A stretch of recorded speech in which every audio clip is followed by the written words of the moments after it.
నేటి నుంచి 3 రోజుల పాటు వైఎస్ఆర్ జిల్లాలో పర్యటించనున్నారు వైఎస్ఆర్సీపీ అధినేత వైఎస్ జగన్మోహన్ రెడ్డి.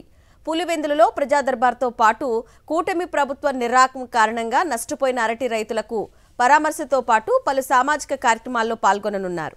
ఇవాళ సాయంత్రం 4 గంటలకు పులివెందులు చేరుకొని క్యాంప్ ఆఫీసులో ప్రజా దర్బార్ నిర్వహిస్తారు. రాత్రి అక్కడి నివాసంలో బస చేస్తారు. రేపు బ్రాహ్మణపల్లె ప్రాంతంలో దెబ్బతిన్న అరటి తోటలను పరిశీలించి రైతులతో మాట్లాడి వారి కష్ట నష్టాలను తెలుసుకోనున్నారు. అరటి రైతుల పరామర్శ తరువాత ఇటీవల మరణించిన మహేష్ రెడ్డి కుటుంబ సభ్యులను పరామర్శించనున్నారు. నియోజకవర్గంలో జరిగే పలు వివాహ కార్యక్రమాలకు హాజరు కానున్నారు వైఎస్ జగన్మోహన్ రెడ్డి.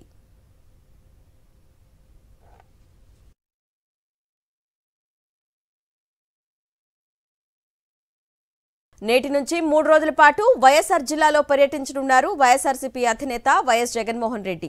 పులివెందులలో ప్రజా దర్బార్తో పాటు కూటమి ప్రభుత్వ నిర్వాహకం కారణంగా నష్టపోయిన అరటి రైతులకు పరామర్శతో పాటు పలు సామాజిక కార్యక్రమాల్లో పాల్గొననున్నారు. ఇవాళ సాయంత్రం 4 గంటలకు పులివెందులు చేరుకొని క్యాంప్ ఆఫీసులో ప్రజా దర్బార్ నిర్వహిస్తారు. రాత్రి అక్కడి నివాసంలో బస చేస్తారు. రేపు బ్రాహ్మణపల్లె ప్రాంతంలో దెబ్బతిన్న అరటి తోటలను పరిశీలించి రైతులతో మాట్లాడి వారి కష్ట నష్టాలను తెలుసుకోనున్నారు. అరటి రైతుల పరామర్శ తరువాత ఇటీవల మరణించిన మహేష్ రెడ్డి కుటుంబ సభ్యులను పరామర్శించనున్నారు. నియోజకవర్గంలో జరిగే పలు వివాహ కార్యక్రమాలకు హాజరు కానున్నారు వైఎస్ జగన్మోహన్ రెడ్డి.